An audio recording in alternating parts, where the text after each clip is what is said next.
Hello, this is The Resilient Artist. I'm Elliot Cowan, professional actor of over 25 years. I'm more recently a coach and creator, helping performers and creatives stay grounded in a very unstable landscape. And after 2 decades of surviving the highs and lows and constant reinvention that this industry demands, I've learned one thing.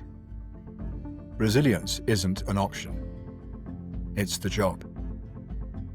This podcast gives you the tools, mindset, and honest conversations that keep us moving through self-tapes, through rejection, breakthroughs, uncertainty, and everything in between. So, let's get into it. And remember, I'm the Resilient Artist, and so are you.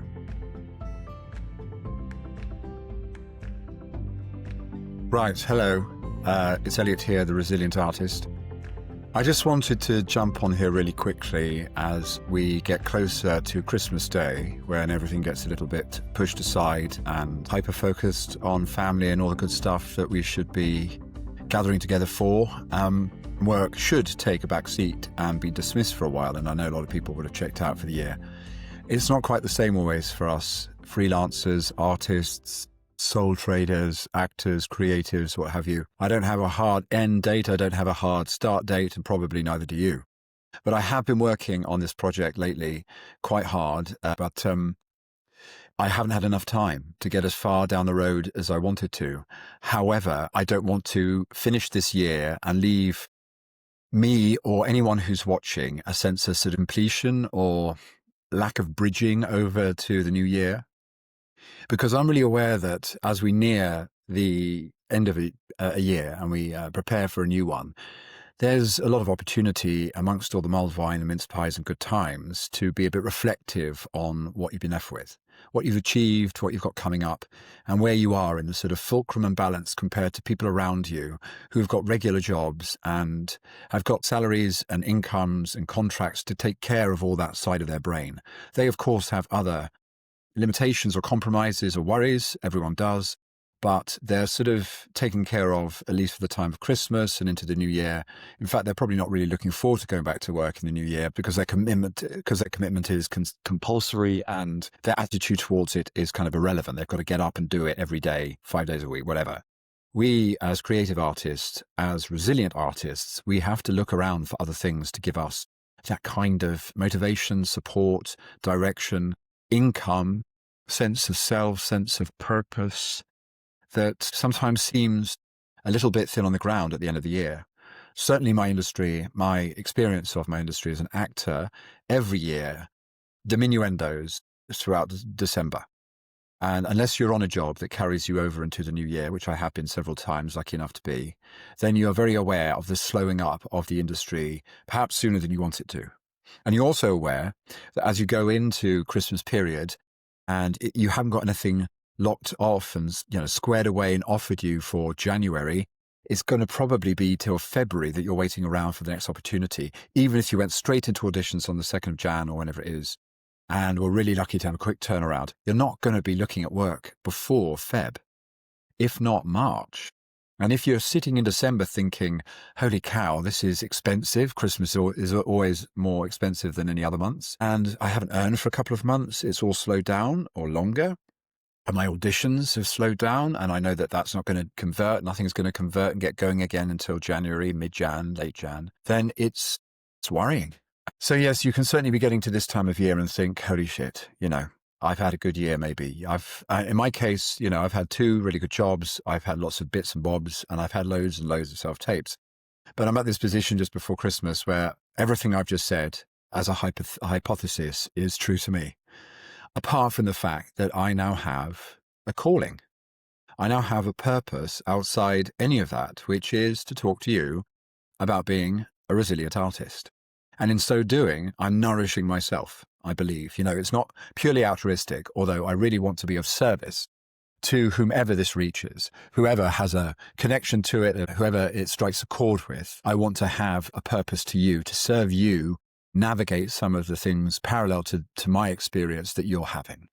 But it's not purely altruistic, because as I'm doing this, I'm being nourished, I'm being given purpose, I'm being given aim and focus on something I think is important, but also gives me clarity, gives me function, gives me agency. And those are the things that navigate us through the slalom of disappointment, rejection, or confusion, or emptiness and depletion that we get, even when we're at our busiest with self-tapes, even when we are on a show that we've been doing for a while, but we know is about to come to an end. And perhaps we're really tired, and whilst we might have some money in the bank, it's only theatre pay, so maybe it's not been so great. And you're going to have to go back to your temp job or just look for work again without any guarantees for, I don't know, mid-January, beginning of Jan, whenever you might come down. It's all pending, isn't it?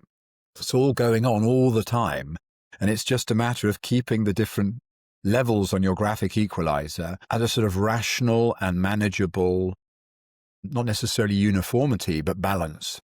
Something might be right high at the moment, giving you all this power, attention, this focus, this community. You're a part of a family, you're part of a cast, you've got an audience every night, you're getting standing ovations, you're singing your heart out, you're crying your heart out, whatever it might be you're doing. But meanwhile, maybe your family life, your friendships elsewhere, your energy levels are depleted and you're feeling really spent.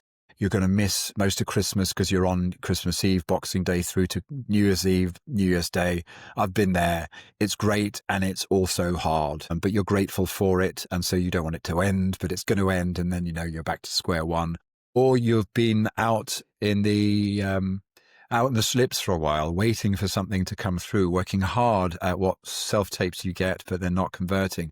Maybe not having any self-tapes and you're pulling your hair out and wondering, where the hell am I? Where has my career got to? And I understand all of that. I do. I'm with you on that. But I believe all of that has to be contained and left to itself as it ebbs and flows, comes and goes. And what we really need to knuckle down to is an application to our own expression, our own voice, our own creative voice, our own soul expression. That's why we started in the first place. Whatever creative you are, you had a disquiet in you that needed outing, it needed exercise, it needed exorcism. And you've been doing that with your training and with your application in your free time and with professionals for however long it's been. And then it goes. And unlike other creators where you can go off and start writing that book or practicing that scale or that piece, or you can start doing something autonomous with a piece of clay or canvas or what have you doing. As an actor, you might be really treading water.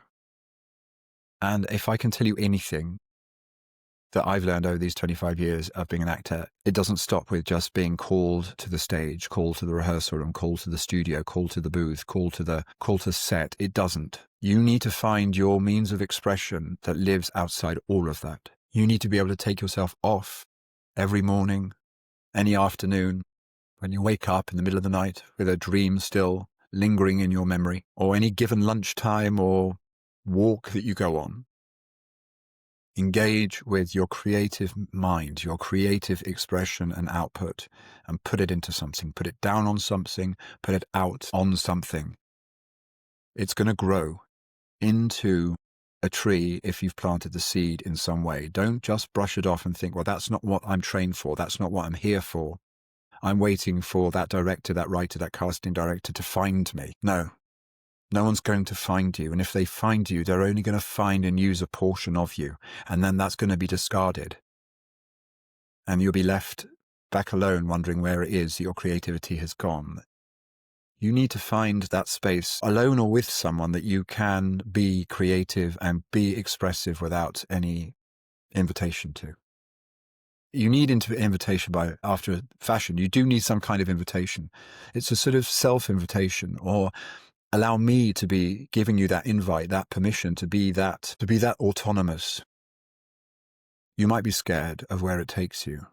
It might feel like you are arrogant or you're kidding yourself by putting down words, putting down an image, recording a video, reaching out in some way, in creative, bold way on social media, or by starting that book, that play, that screenplay. You might think you're audacious doing that. And, only people whom you've seen on TV who have succeeded at it already are doing that. And somehow you can't see that they must have started somewhere. But that's what I'm urging you to do. Now, before I get too preachy about anything about it to do with autonomous expression, let me bring it back to the starting point of all of this, the resilient artist for me as it was. It was by accident back in August when I posted something about self-taping. That's when it started, when I was just building a kitchen in this house that I was lucky enough to be renovating. I was putting in my kitchen, listening to podcasts incessantly, and there was a good turnover of different info and thoughts and inspiration I was getting.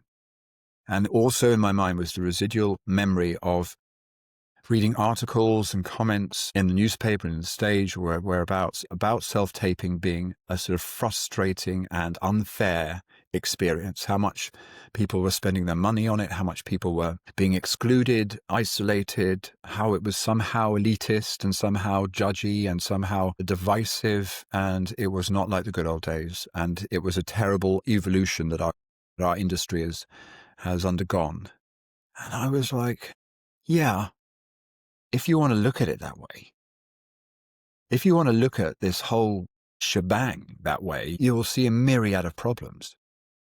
There will always be a frustrating, exploitative, elitist side to this industry, to the nature of being an actor looking for work. And if you want to put yourself in that position as somebody who is, again, invited, selected, found, and that's all the good stuff, let alone rejected, overlooked, excluded, excommunicated, ignored, undermined, judged, dismissed. Yeah, if you want to put yourself in that place, then of course there are millions of ways that you're going to be frustrated and feeling those outcomes. But it's a mindset that I thought, as I listened to some of these podcasts about completely different subjects, I don't have that mindset anymore. Why don't I have that mindset anymore? And why don't I share the fact that I don't and see where that takes me? I just wanted to express some alternative view that I had got to a point where I hadn't worked for a while, not properly, not a couple of months. I was doing a house, so I was busy. But I also knew that the work I'd got for the last 2 or 3 years had been won through self-tapes. But not just that, not self-tapes that I'd gone to Spotlight for and spent 80 quid on a camera edit or whatever they do. Or Mr. Self-Tape, God bless him, who I've met and employed, or whomever those kind of professional studio outfits are. I didn't do any of those. I did them at home or in a hotel on my own in a certain way that is completely autonomous and very frictionless and gives you a mindset that I think is creative, spontaneous, freeing and fun and untethered. And in so doing, I had got work. And also I had been rejected or overlooked or not heard back from a myriad of other opportunities, but it hadn't wounded me. This gathering resentment I had read other people express in their articles and their posts wasn't touching me. And okay, yes, I'm 25 years into the business. I'm a white male with lots of experience and a certain standing in the industry, but I am nobody. I really am nobody in this business. Nobody who even knows me necessarily wants me to have a job. And anyone who doesn't know me also potentially wants to give me a job. It's not down to what kudos I have, what experience I have right now that allows me to feel this way and be successful within it. And once in a while, strike a fish in the barrel and pull it out and actually, go home with a full tummy. It's not to do with the power of my position. It's to do with my mindset and the fact that I'm not looking at self-tapes to give me anything, that I don't create myself. And they are the minutiae, they are the haiku, they are the distillation of creative autonomy that you can claim for yourself in the audition process, but outside it too, as an autonomous artist with agency. And in so doing, by owning it, by exploiting it for yourself and nobody else, you are building resilience, character, creative power, some kind of legacy, because one thing will inform another, and this will get you into productivity either by your own creation or by somebody's collaboration that will be further emancipating, edifying, confidence building, remunerating, all the good things. Those moments happen. As Joe Milson said in that podcast, two hands come together at certain points, but they don't always. Sometimes you're doing the career one, sometimes you're doing the art one, but you've got to do the art one to let the career one come to you and let you soar when the moment's right. Not for you, but for all those other people who have problems that you are here to solve. Okay, so if you've been following me before, you know that I've been speaking about this stuff for weeks now. And because of that initial post back in August, I sort of run with this idea that somehow I'm able to talk to people in a way that doesn't completely make me look like an idiot or undermine my work or my career or my my image, all of which I think is, as I said, nothing. It's irrelevant. But maybe you do trust me because I have been around for 25 years and I have managed to succeed to certain levels within certain quarters for certain periods of time. But also I have now the chutzpah, the calling, and the carelessness, or the carefreeness to talk openly about it and to connect with people this way rather than just on stage in character or, series in character. I'm putting away character and it's just Elliot now. And that's taken some guts, right? It doesn't seem like it should do, but you'll know if you're an actor, you'll know if you're anyone, the fear you feel to step outside your usual persona and its normal environs and go, actually, I'm going to speak out here about this in this way to these people. That transition is fucking terrifying. Even if you've got performance experience, like I have thousands of hours of it, even with all the privilege I walk into any place with, even with 50 years almost of life behind me where, actually I don't really give a shit what people think of me. Even the active promotion of that, the pushing forward of myself in that way to find this audience and to connect and to serve, even with the most altruistic intentions, is intimidating. It's scary. And I get put off by that. It's becoming more comfortable because I am doing it more. And like anything that I've done as an actor, as a swimmer, as a runner, as a yogi, as a father, as a lover, as a man, the more often I stick my neck out, jump in and make myself uncomfortable in this pose, in this water, in these people, on this stage, with this child, the more uncomfortable and helpless I feel for a time, the more resilient and resourceful and able and confident and effective I become. And that's why I'm doing this. That's what's keeping me going, is that exploration. It's becoming easier, but then I push it further and I'm going to get intimidated again and uncomfortable again. But I know I can breathe through it. Like a painful pose in yoga, I say painful and uncomfortable pose in yoga. Oh God, this is really, my legs are fucking talking to me now, but I'm going to breathe through it and take my concentration away from the pain in my legs to the clarity and the relaxation in my shoulders. And that displacement takes me and allows me to go further and longer and deeper than I thought was possible. Of course, these are all metaphors if you want to take them as such. If you can claim this as a metaphor, if it resonates with you in any way, in any walk of your life, then take it. Because I've been listening to people like this for months, if not years. I've been reading their work and going, yeah, fucking hell, that chimes.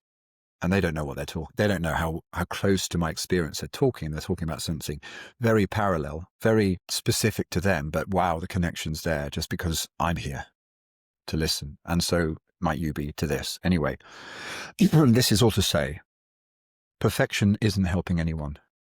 The pursuit of perfection hasn't helped me in this journey, or my self-tape journey, or my journey as an actor. Yes, sometimes you need to be accurate. Yes, you need to be disciplined. Yes, you need to practice and exact some kind of standard on yourself to get somewhere that you're not yet. But if you only ever release your work when you feel it is perfect, then it will only be half of what it could be. You will only be half of whom you can be, because you'll always be hiding behind the excuse of this not yet being ready. And therefore I will not purge it. And like Rick Rubin says in the creative act, purge it for it to be displaced, to be dismissed, to allow space for the next effort, which will be on the shoulders of the former effort. This is rehearsal, right? This is why we do umpteen takes in front of a camera. Yes, from different angles, but each one has each setup will have a progression. You're striving for something that's not perfect, but that is real, is vibrant, is unique, is in the moment and nowish. And it might not all be, but there will be a moment in there that you're hoping. No, you're not hoping. Hope's got nothing to do with it. You're applying yourself to achieve, and it will be grabbed at times. And then the next setup, likewise. So I've really come to terms with this in regards to my own work, my own efforts, be as an actor, as a creator, in that social media sense, as a writer, as a performer in my own self-sufficient way, and as a father and as everything else. And what I've been trying to do before the end of the year is get out my course, get out that piece of work that takes you through my self-tape esteem method, that gets you through to that outcome where whatever happens, you know you've done great creative work and you don't need anyone's validation. And actually you've put yourself in the best possible light to get work. But I'm not going to claim to anyone that I can help you get that job that has been eluding you for 6 months or however long. I'm not going to be a self-tape coach who comes in and says, right, do my course, 6 weeks, X £100 later, you're going to book a job. You're going to book more jobs in 2026 than you did in 2025. That's bullshit. I can't promise that. No one can promise that. If they know the business, they know they can't promise that, because there are myriad things that we never see that align or do not align to give you the job. The job that you put yourself forward for as a creative person. You've offered a work that is then out there, having its own vibration with the world. And when certain things align, nothing to do with you, then the connection's made.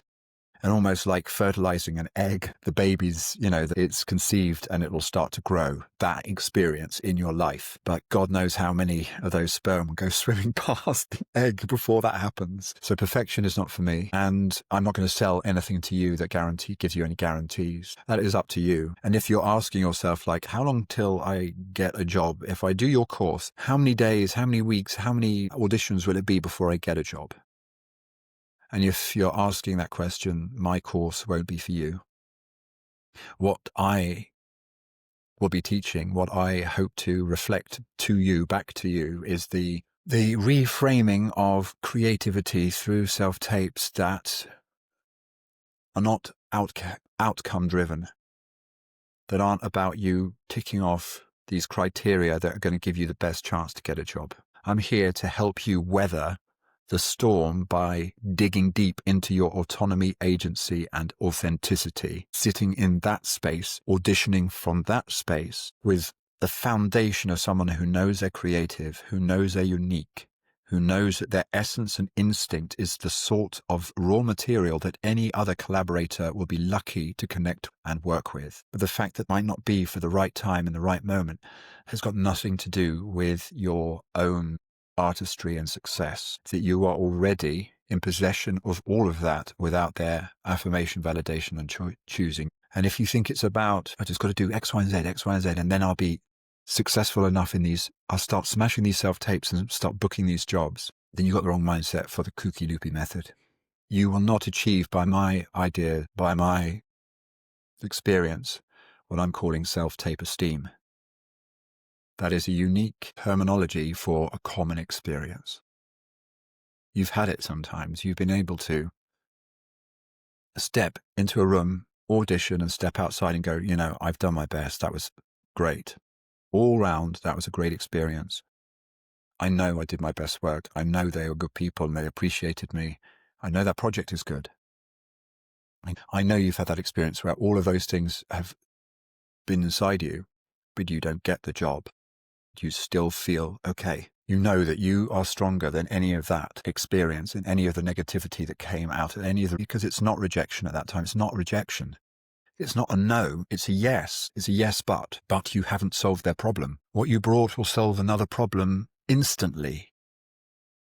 If you deliver the same level of self-confidence, creativity, and connection, it will solve their problem instantly. There will be no barriers between you and getting the job and serving them to solve their problem. And the barriers are never like the lighting, the background, the clothes you wore in the room, the fact that you hadn't had a shower, the fact that you didn't shake everyone's hand.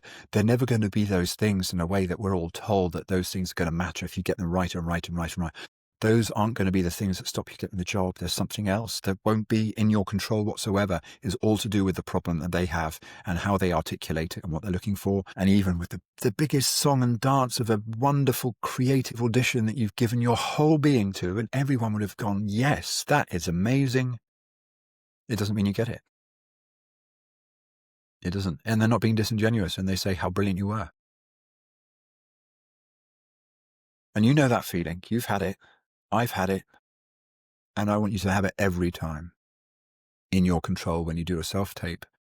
So you don't need their validation. When it comes in and you get recalled and then you do some more work in a different way towards owning that experience in the same way, so much the better. But you're not here to guarantee that.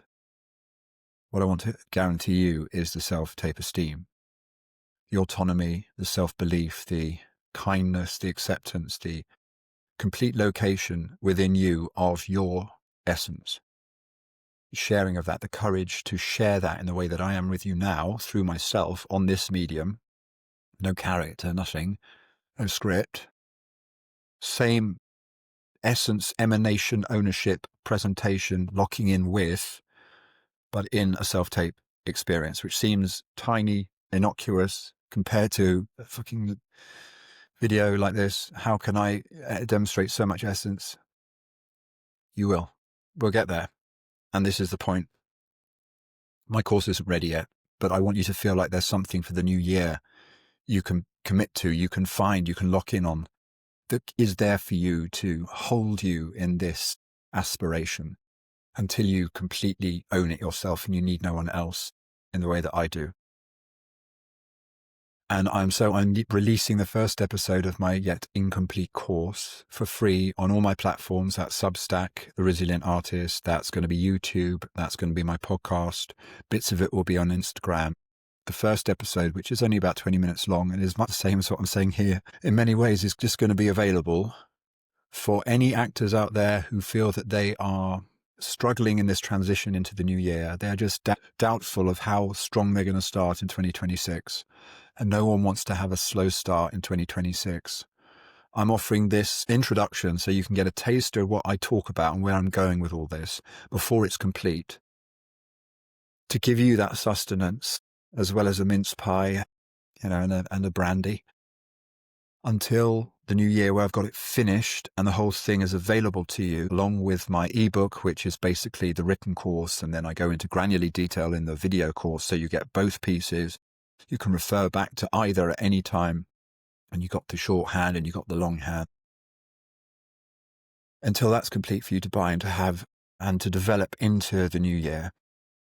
But again, this isn't altruistic. It sounds like a good deal to you, but actually you're going to be giving me support. Any intimation after this video or the downloading of the first episode that I get that people are interested and that it resonates with them will give me that courage and support, motivation to keep going with what I'm doing. I've done like 5 episodes. Believe it or not, there might be 6 or 7 parts to this self-tape esteem guide course. That's how detailed I'm going. Okay, as you can see, I can talk for hours about this stuff, and I've made it really practical. So I literally share my phone's view with you, or some script I've worked on with you, and how I adapt it into my performance script, and where I put it on my phone and how I look and use it on my phone, but also the outcome in terms of the actual video that I submitted and succeeded in getting a recall from. I'm going to take you through that whole experience. So I go into depth, and it takes some time so you get, every little bit of setting in the app or editing in the script, so that you feel like I'm with you the whole way. But I need to feel like you're with me too to get there. And if this is vibing with you, if it's striking a chord and you're like, yeah, okay, good, Elle, thanks so much. I'll be up for this come 2026. No one wants to think about this over Christmas, but come New Year's Day, right, on with the year. Let's start with this course. Sounds good. Sounds like it's got its head turned on in the right direction, and it has. I believe it has. It's done me well for 25 years and continues to do so through all of the trials and tribulations this industry, this career can throw at you.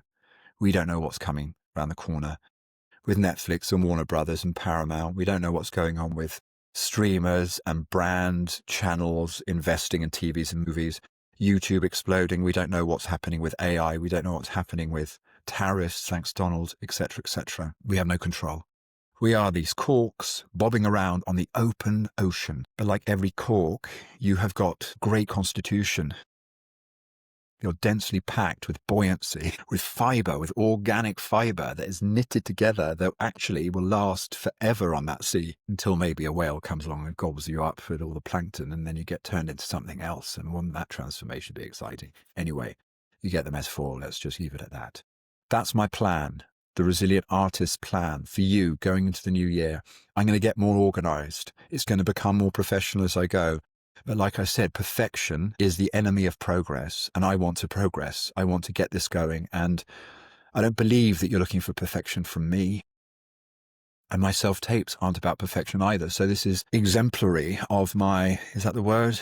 Of my attitude towards self-tapes, coming from the gut, from the heart, with my essence, with basic technology to connect with whomever is watching. This is how I do it, just through character.